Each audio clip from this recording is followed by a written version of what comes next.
The last game that I want to talk about real quick before we do, I don't know, one tweet, is Jett: The Far Shore, which is the new Super Brothers game.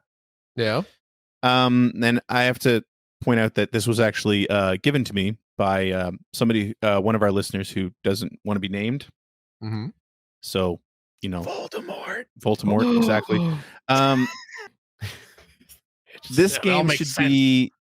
This game should be. God, it should be right up my alley. So it's I got Alley. indie. Yeah. Indie game with interesting art style. Yeah. Where you're supposed to be the pilot of Jett, a craft that you're trying to. I think, and the reason I'm saying I'm not sure about this, I think the story is that you're trying to find a new place for your people to live by going to a different planet and searching it. Almost the entirety of the game is done in this little ship that you're.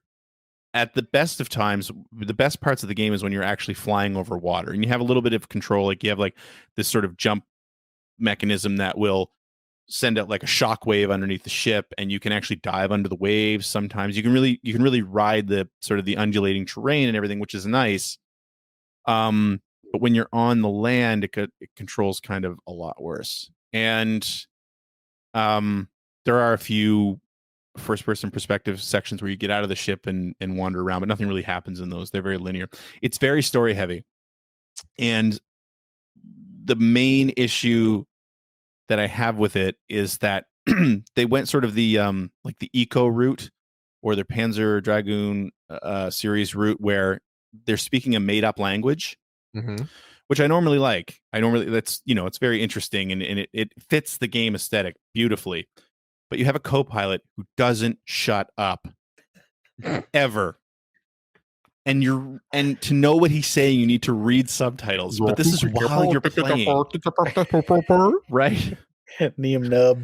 Because he's telling you things you're supposed to know. Oh. But it's like, I'm trying to see what I'm doing. Anyway.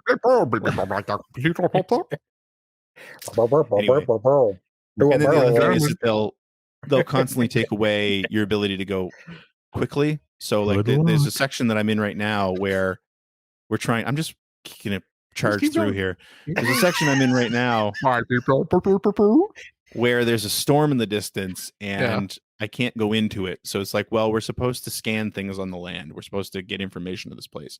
Yeah. So it's a 20-minute segment where you are moving at a snail's pace and you're just trying to scan things. And well, Jabberjowls behind you won't shut up.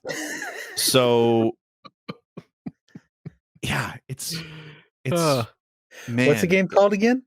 Jett: The Far Shore. Jett the Far Shore. And it's getting, the first few reviews I saw of it were really, really highly rated. But now that I feel like now that more people have gotten their hands on it, that Metacritic score has been coming down. Gonna dip. Yeah, a little bit. Well, all right. Did you guys ever play